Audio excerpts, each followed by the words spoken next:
Olá, pessoal, tudo bem? Em homenagem ao Dia da Educação, 28 de abril, a plataforma Gente entrou nessa conversa para ajudar a conectar as pessoas a essa causa que deve ser de todos nós. A educação é um compromisso histórico da Globo. Queremos contribuir para a valorização da escola pública, que é onde estudam mais de 80% dos brasileiros. E nesse momento de pandemia, é importante que a gente fale sobre como lidar com os desafios que surgem no mundo da educação. É importante falar sobre o futuro. E para essa conversa, a gente convidou a Rosa Alegria, primeira mulher futurista do Brasil, que tem 2 filhos e 3 netos, e o ator Lázaro Ramos, pai do João Vicente, de 8 anos, e da Maria Antônia, de 5 anos. Bom, para começar, Rosa, a gente queria que você explicasse um pouquinho o que é ser uma futurista. Ok. Muito obrigada pelo convite. É um prazer enorme estar aqui com vocês, Lázaro, Daniela. Para falar o que é um futurista, é preciso falar um pouco do campo de estudos, né, de um futurista, que é o futurismo, que vem lá dos anos 50, estudos do futuro. Iniciou na guerra, na Segunda Guerra, em que o mundo precisava olhar para o futuro e chamou cientistas para poder fazer cenários, projetar o que poderia acontecer com o mundo. Então, daí surgiu esse campo de estudos. Então, eu estudei, né, nos Estados Unidos, é uma ciência interdisciplinar. O futurista, ele ajuda as pessoas a se prepararem para as mudanças. Em vez de ficar esperando as mudanças acontecerem, a gente amplia o horizonte, né, através de informações e análises, e a gente ajuda essas pessoas, empresas e agora escolas também, a gente está falando de educação, para se prepararem para as mudanças. E cada vez essas mudanças, elas são muito rápidas, elas estão se acelerando. Então, é uma disciplina que estuda as mudanças e ajuda as pessoas a se prepararem através de métodos, através de conceitos, e uma série de atividades. Lázaro, a gente queria saber por que a educação é um assunto que deve ser discutido por todo mundo, não deve ser uma missão só dos educadores, só dos governantes, enfim, o que você pensa a respeito disso? Bom dia, gente. Uma alegria enorme estar aqui com vocês. Obrigado, Daniela, Rosa, obrigado pelo convite, principalmente por ser para falar sobre esse assunto que já há algum tempo se tornou minha paixão. Acho que o motivo da minha paixão é justamente a resposta à sua pergunta. É porque é o que faz a gente se sentir vivo. Começar falando de uma forma poética, porque eu acho que realmente cada vez que a gente aprende alguma coisa, esse aprendizado, esse conhecimento vai dando sentido à nossa caminhada, à nossa vida. Não está na vida da gente somente na fase da escola, quando a gente está ali no primário, segundo grau, quando a gente sai da escola também, que é esse lugar, esse templo do saber, a gente continua em aprendizado. E assim, o pilar acho que é o principal pilar da caminhada da sociedade. É onde a gente se desenvolve intelectualmente, é onde a gente desenvolve as tecnologias, é onde a gente aprimora os valores culturais. É isso, eu acho que é o que dá sentido à nossa vida e eu acho que tinha que ser a maior prioridade de toda a sociedade. Acho mesmo, que eu acho que tinha que ser assim, um pensamento que está no dia a dia e na vida de todos nós. Agora, na prática, Rosa, como que o futurismo se relaciona com a educação? O futurismo ainda não se relaciona como deveria se relacionar. Nós estamos estudando, ensinando nas escolas o passado apenas. A gente exige dos estudantes que decorem datas de momentos históricos importantes. E eles são penalizados porque eles não decoram datas. E aí passa a não fazer mais sentido, nesse momento de mudanças aceleradas e de exigências que o mundo está trazendo para o futuro, por que, assim como a gente ensina a história, a gente não ensina o futuro? Porque é nele que vão ser tomadas as decisões para um mundo que precisa ser construído. O futuro é onde tem o novo, é da onde vem a imaginação para inovar, para criar, para se preparar. Né? E os jovens, eles não estão tendo isso nas escolas, eles não estão sendo preparados para pensar naquilo que eles querem como mundo, que vida eles querem viver, né? Como eles querem estar vivendo nessa realidade nova. Então, é por isso que o futuro, nesse momento, é absolutamente imprescindível como matéria, como disciplina escolar. Assim como ensinar a história é importante, ensinar o futuro também é muito importante. Agora, Rosa, esse novo muda a cada dia, né? Os professores também precisam estar preparados para isso, né? Bastante. E a gente, a minha atividade atual é também capacitar professores, porque eles são essa interface, né, entre essas gerações. Agora, Lázaro, você começou aqui fazendo um pouco de poesia e essa pandemia deixou claro para muita gente que a gente não sobrevive sem arte, seja música, seja literatura, enfim, o que for. Como que os caminhos da arte e da educação se cruzam? Olha, eu já entendi um cruzamento aqui inevitável com o futurismo que a Rosa está falando para a gente. Outro dia eu estava conversando numa roda de amigos e a gente estava contando a quantidade de obras que falavam sobre um futuro distópico. Handmaid's Tale, é, a arte mais recente começou a falar sobre um futuro distópico, um futuro destruído, um futuro onde as polarizações viravam a tônica dominante e trazia consequências grandes. Eu, particularmente, sem querer falar das minhas coisas, mas é porque é um fato, os 4 trabalhos que eu fiz nos 2 últimos anos falavam sobre confinamento. Olha que loucura, eu nunca tinha me tocado que assunto era esse. E eu acho que a arte acabou se juntando um pouco aí ao futurismo, no sentido de farejar um caminho que a gente estava seguindo, né? E esse futuro chegou, na verdade. A gente está vivendo algo que a gente nunca imaginou que ia viver. Acho que a arte se mostrou um alerta em vários sentidos. Talvez a gente não tenha escutado as mensagens, mas se mostrou um alerta. E hoje se mostra um alento, né? Você vê como as pessoas têm se apegado a manifestações artísticas, a ouvir música, a palavra, né, a conversar, as lives, né, o que é 2 pessoas falando, trocando ideias, se fazendo companhia, imaginando coisas.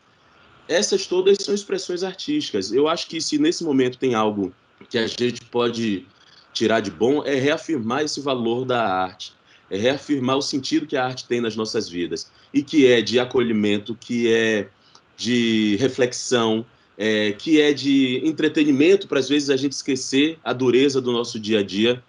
A gente ainda não conseguiu resolver vários problemas do passado. Diariamente surge aí uma nova dificuldade no presente, né? O coronavírus está aí para provar. O Brasil está preparado para falar de futuro? Bom, o Brasil, infelizmente, talvez menos do que alguns outros países, está menos preparado. Nós não temos essa cultura, apesar de ser o Brasil do futuro, né, o país do futuro, como há anos atrás nos batizaram, mas a gente nunca assumiu esse nome, né, esse destino que nos deram. Não temos futurismo nas escolas, né? Não temos um aspecto de pensar longe. Nossos líderes de governo, de empresas, não olham para o futuro distante para ver qual será a consequência daquilo que estão fazendo hoje. Então, realmente não está preparado. Mas eu tenho esperança, eu sou uma pessoa muito, muito positiva, né, otimista, acho que tem que ser, né? Acho que tem que escolher o caminho do otimismo, porque do pessimismo vai ser pior. Lázaro, a pandemia fez a gente participar de uma forma muito particular, inédita mesmo, da rotina escolar dos nossos filhos, né? Queria que você contasse um pouquinho como tem sido esse momento na sua casa, o que você aprendeu sobre a forma como seus filhos aprendem. Olha, é muito variado, depende do dia. Inevitavelmente, o humor da casa, se a gente está mais otimista, mais pessimista, mais animado, se recebeu determinada notícia, acaba influenciando também o aprendizado das crianças. Ontem até a gente teve uma reunião com a escola para entender como é que a gente agia nesse momento, né? Porque são 2 crianças de idades diferentes, 8 anos e 5 anos, uma na fase de alfabetização, o outro que já está ali em cálculos matemáticos, fazer seus próprios textos, e com características diferentes também. Assim, o João, o nosso filho, ele tem uma disciplina que é dele mesmo. O momento que tem a aula, ele senta para aprender, escuta, faz a atividade, a gente revisa. E ele fica, inclusive, angustiado pela falta desse lugar, ele gosta muito de escola. A Maria está numa fase que ela está fazendo aquela transição da brincadeira para parar e sentar e estudar. Então, às vezes, ela não tem tanta concentração. Então, a gente primeiro está conhecendo essas características dos nossos filhos, entendemos que a interferência que a gente vai oferecer é interferência de pais. Nós não somos professores, não dá para a gente querer se colocar nesse lugar. A interferência da gente é outra, com estímulos lúdicos, tentando colocar no nosso dia a dia também, ou seja, a gente também está se educando para saber como educar nossos filhos. Ela que está na fase de alfabetização, às vezes é no rótulo de um produto, é na hora de fazer a lista de compras, inserir ela nessa discussão, porque também vai fazer parte do aprendizado. Mas isso a gente está descobrindo agora. E tem uma coisa muito linda que eu acho que a gente pode oferecer às nossas crianças, e eu vejo que em alguns momentos os nossos filhos colocam isso de forma muito bonita, é o gosto pelo aprender. Não é nem a forma, mas é a curiosidade, é querer saber sobre isso, é ir pesquisar junto, e isso é o grande valor. É uma pena que nem todas as crianças do nosso país, nesse momento, têm essa oportunidade, né? A nossa escola pública, inclusive, é algo que a gente vai precisar discutir muito e entender como é que a gente vai tapar esse buraco enorme que está se criando. Mas nós, como pais, podemos contribuir de alguma maneira, tentando inserir eles no nosso dia a dia e fazendo disso algo prazeroso para esse tempo não ser tão perdido. Claro que sem a exigência do professor, porque não somos, né? Hoje as crianças aprendem de uma forma diferente, né? Claro, do que a gente aprendeu no nosso tempo, mas muitos especialistas dizem que esse modelo continua sendo... Daniela, Oi? desculpa te interromper, mas descobri essa semana que não se ensina a ler mais falando B com abá. Eu ainda Pois estava no B né? com abá, B com ebé. Não, pois é. A gente aprendeu de uma forma muito diferente, né? Isso é acho que é uma riqueza muito grande a gente falar. Então, muitos especialistas dizem que ainda é um modelo antiquado, né? Ainda tem muito a se evoluir, mas houve uma evolução. Fato é que a gente não ficou lá no B mais abá, né? Agora, para você, assim, o que você percebe com a curiosidade dos seus filhos, que você contou agora para a gente, o que seria essa educação do futuro, né? Para instigar ainda mais essa curiosidade deles, que já é natural, para que eles não percam isso e possam ir além. Vamos lá, eu vou falar uma coisa que pode ser um pouco polêmica, mas eu acho que é importante a gente discutir sobre isso. Eu podia dar a segunda parte da resposta, mas eu queria começar falando sobre um modo de conviver na nossa sociedade que a gente tem hoje, onde todo mundo é produtor de conhecimento, né? Hoje todo mundo tem uma rede social, hoje todo mundo se acha especialista em tudo. E às vezes isso eu percebo que contamina uma juventude que acha que o seu saber cotidiano basta e que vai chegar na internet, que vai passar esse conhecimento como uma verdade absoluta. Essa é a parte polêmica, porque eu acho que a gente precisa refletir sobre isso. Claro que a gente se expressar, falar, comunicar o saber diário daquilo que a gente viveu na convivência com nossos colegas, com os nossos pais, com o jogo que a gente jogou, com a curiosidade que a gente pesquisou na internet, é um valor, sim.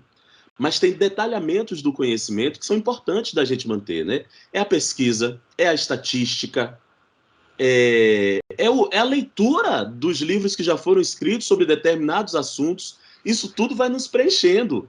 Aí a gente até ter nossa opinião, a gente até pesquisar, a gente até ir além. Mas eu acho que o futuro, né, Rosa, não caminha sem uma reflexão sobre o passado. Adoraria, assim, se eu me sentiria um ótimo pai se eu conseguisse deixar meus filhos curiosos pelo passado e curiosos para descobrir novos caminhos. Eu super estou com você, Lázaro, porque eu acho importantíssimo, mesmo embora estejamos na era da internet, em que a pesquisa ela é muito mais livre, a curiosidade das crianças e dos jovens é a pauta daquilo que eles querem saber, não é? A curiosidade que...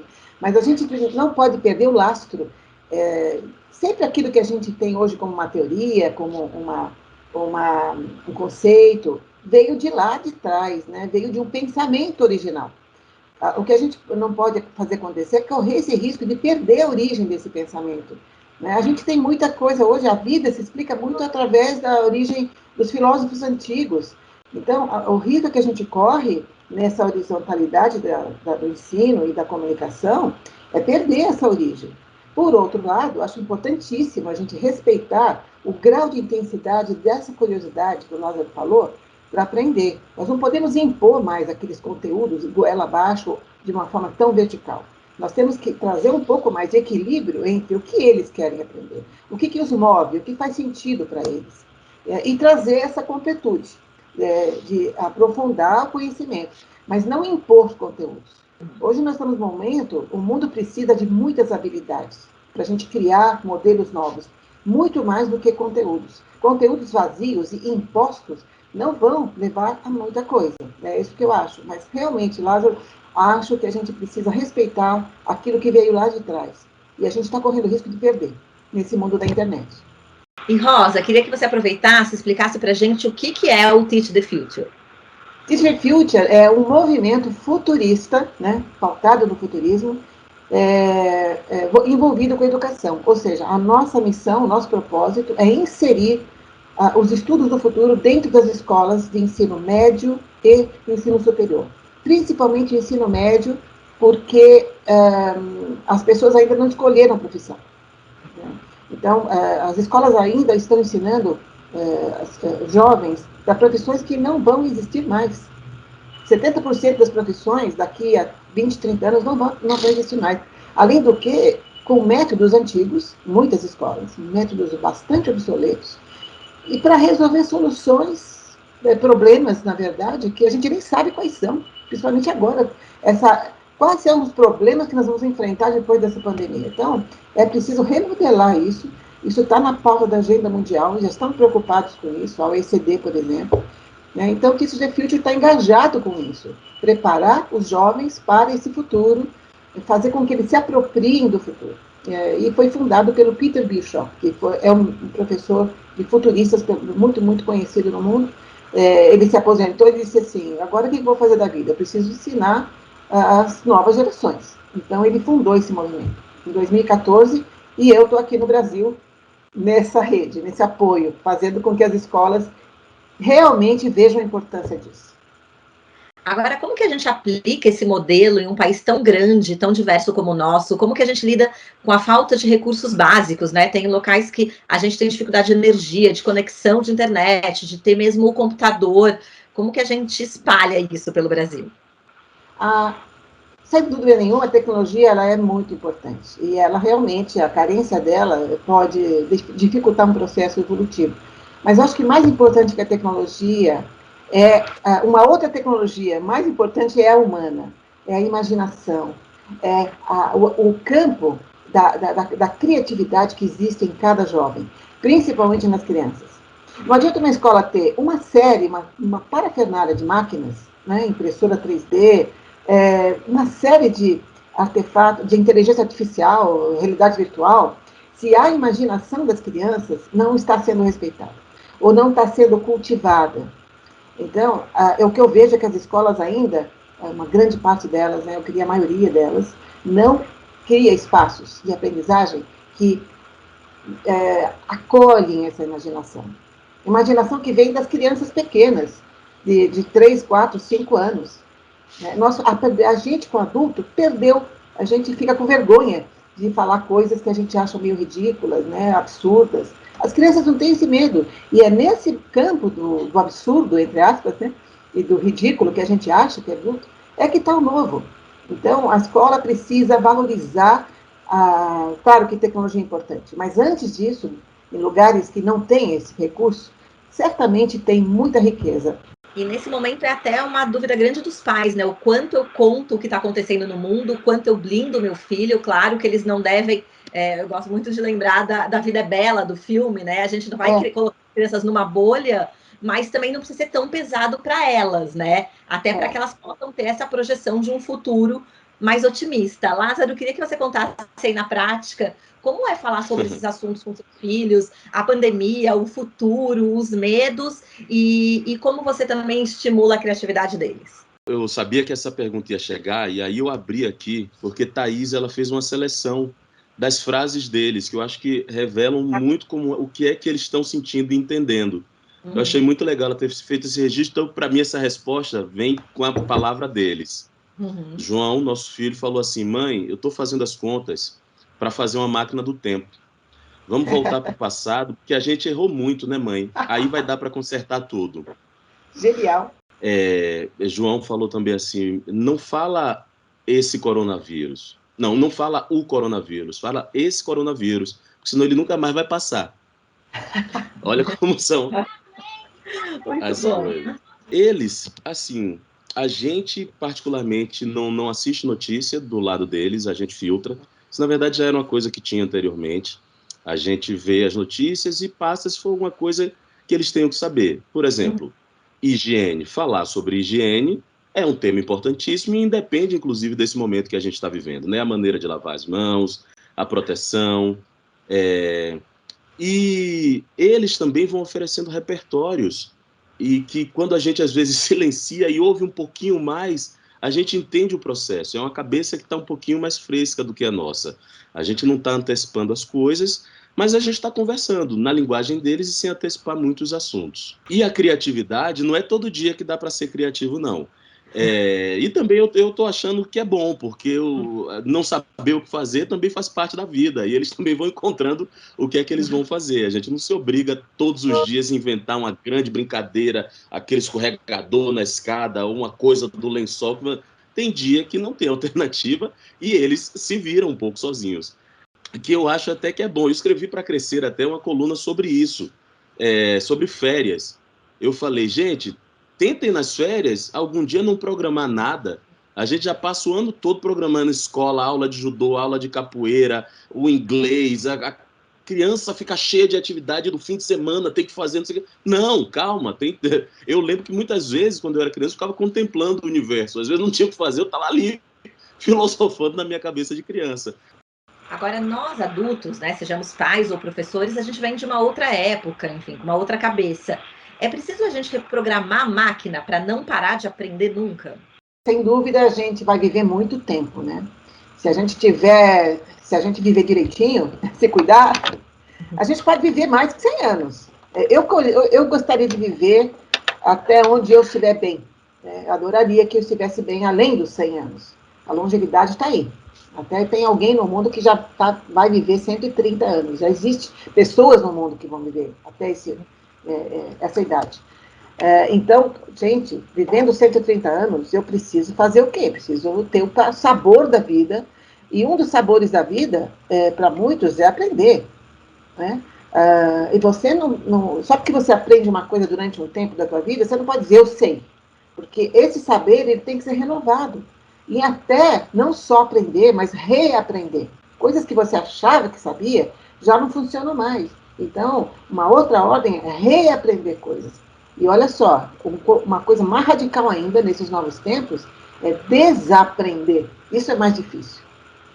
Quantos de nós precisamos desaprender coisas agora nesse mundo que está vindo aí? Esse novo mundo. E tem gente em casa já pensando, caramba, eu preciso desaprender isso, preciso largar a mão disso. Uhum. Então, o que se diz é, lifelong learning é uma aprendizagem para toda a vida. É muito saboroso aprender. Cada um tem o seu método, mas é absolutamente necessário, porque nós vamos ser seres que vamos conviver com os nossos filhos e netos muito tempo. E outra coisa, aprender com eles. Aprender com essas perguntas dos filhos do Lázaro. Olha só o que eles ensinaram para a gente nessas duas perguntas. A minha neta outro dia passou por mim, ela na época tinha 3 anos, e ela falou, vó, por que olha só essa planta, eu tenho um vaso com uma árvore dentro de casa, olha só, ela está triste, você não fala com ela? Então, realmente, a gente tem que abrir ouvidos para eles têm uma sabedoria incrível. Isso para mim é lifelong learning. Reaprender, desaprender, aprender com quem a gente não costuma aprender. Crianças? Sim, é muito importante. Eu acho que a gente, inevitavelmente, está aprendendo o tempo todo. E a gente, hoje em dia, vive um grande desafio, que é ter consciência desse aprendizado e fazer disso um processo prazeroso, porque senão pode virar manipulação. Sem dúvida. Olha o quanto as fake news ensinam. Olha quanto as mensagens de WhatsApp ensinam. E a gente pode estar sendo manipulado por isso. Eu acho que se a gente descobre que tem prazer e consciência, esse aprendizado que é eterno, né, o tempo de aprender é sempre, ele pode se tornar muito mais útil, muito prazeroso e produtor de coisas que façam com que a gente caminhe e com que a sociedade caminhe também. Agora, Lázaro, voltando um pouquinho lá para o gostar de aprender, e tem algo que você gostaria de aprender e que sempre acabou deixando para lá, deixou de lado e que você ainda busca isso? Faculdade de História, é meu grande sonho. Todo ano eu falo isso para a Thaís. Ano passado eu falei, olha, vou começar a fazer minha faculdade online. Eu sempre tive muita vontade de fazer isso. A minha faculdade incompleta foi de Bioquímica, foi um dos meus primeiros erros da vida. Fui jubilado porque descobri o mundo artístico e aí troquei de profissão. E sempre fiquei com esse desejo de fazer uma faculdade de História. Mas, hoje em dia, tem uma coisa que eu estou fascinado, que é a oportunidade da gente fazer esses cursos mais rápidos, né? O curso online, que tá sendo muito falado agora, mas às vezes os grupos de estudo que acontecem, né? Você juntar com uma filósofa e tomar uma aula com ela, você fazer um curso de gastronomia, tem cursos que... teve um curso que eu achei maravilhoso, que era assim, as crianças e a cidade, como se apropriar da sua cidade. Essas pequenas pílulas são muito prazerosas também, inclusive traz assunto para dentro de casa, né? A gente tem outras coisas para conversar com a esposa, com os filhos. Rosa, queria que você contasse qual é a primeira lembrança que você tem da escola. A primeira lembrança? A primeira lembrança que eu tenho da escola tem a ver com um cheiro. Eu lembro do cheiro do estojo escolar. Eu sou da metade do século XX, né? Então, eu sou da época em que tinha estojinho de madeira ainda. Então, ele tinha cheirinho de madeira fresca. E o caderno, né? Adorava cheirar o caderno. Então, eu lembro que a primeira vez que eu fui à escola, eu sentia o prazer daquele cheirinho novo, caderno novo, estojo novo. É um aroma que me vem à mente agora. A minha primeira lembrança é o ritual de ir para a escola. Eu lembro exatamente, muito claro na minha cabeça. Minha escola era um macacãozinho verde, que já era um uniforme diferente, macacão verde. Eu lembro da minha tia-avó, Helenita, me arrumando e eu indo de mãozinhas dadas com ela para a escola. E eu lembro que nesse caminho o coração disparava na expectativa do que eu ia encontrar lá. Eu ficava agoniado para encontrar com um determinado amigo. Então esse ritual da ida para a escola e a expectativa que eu tinha é a minha primeira lembrança. Rosa, qual foi o seu primeiro crush intelectual? O meu primeiro crush intelectual? Eu escolhi essa profissão porque eu era fascinada pelo trabalho do Alvin Toffler, que era um jornalista que resolveu estudar o futuro e virou pop. Então, ele tinha livros A Terceira Onda, O Choque do Futuro, e eu devorava os livros dele. Eu quero ser um Alvin Toffler, eu quero estudar para ser parecida com ele. Então, Alvin Toffler foi para mim um crush intelectual que me influenciou muito. Poxa, o meu...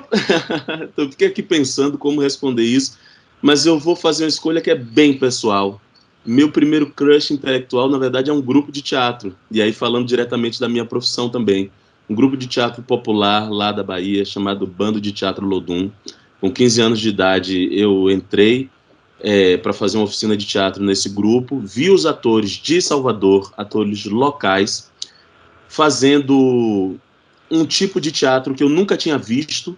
Um teatro que era muito próximo de mim, que não estava distante, não tinha referência do teatro europeu, não tinha, não parecia uma coisa inatingível para mim, e por isso se tornou o primeiro conceito de intelectualidade que eu tive, desse grupo de pessoas que se reuniu para produzir arte, falando de um ponto de vista muito brasileiro, muito baiano, e pesquisando sobre esse assunto. Então, isso me abriu os olhos para um tipo de conhecimento que estava próximo de mim e que nem sempre eu valorizava. Agora, Rosa, o que você mudaria na escola que a gente tem hoje? Se você pudesse mudar só uma coisa. Aquilo que eu já falei, acho que um pouco antes, é tornar o espaço mais amplo para imaginar coisas, imaginativo, criativo. Respeitar esse espaço da criança, que ele é fértil. Não confiná-lo, confiná-las, né, em espaços já pré-moldados. Isso, tá? Buscar a participação deles nesse espaço, que eles criem o seu próprio espaço, né, porque eles têm uma inteligência incrível. Acho que é por aí. E a sua mudança, Lázaro? Se eu pudesse, eu tornaria o professor, as professoras, o profissional mais valorizado desse país. Todos nós tivemos um professor na vida, acho que é uma classe muito desvalorizada, acho que é uma classe que não tem tempo de reciclagem, acho que é uma classe que não é remunerada da maneira adequada, e eu acho que tinha que ser a prioridade. Assim, o projeto de futuro do nosso país não passa por uma extrema valorização desses profissionais, que passaram pela vida de todos nós e que a gente não tem a consciência adequada de que eles são o princípio de tudo que a gente faz depois que a gente sai da nossa casa. Queria agradecer muito a conversa com vocês. A gente poderia ficar aqui horas, não é? Falando sobre isso, acho que o assunto não falta, mas queria muitíssimo agradecer Lázaro e Rosa por esse bate-papo. Agradeço imensamente por esse prazer imenso de estar com vocês. Obrigado de verdade. Obrigado pelo convite, pelo papo e pela companhia. Nesse momento também né? Obrigado. Obrigada, gente. Até.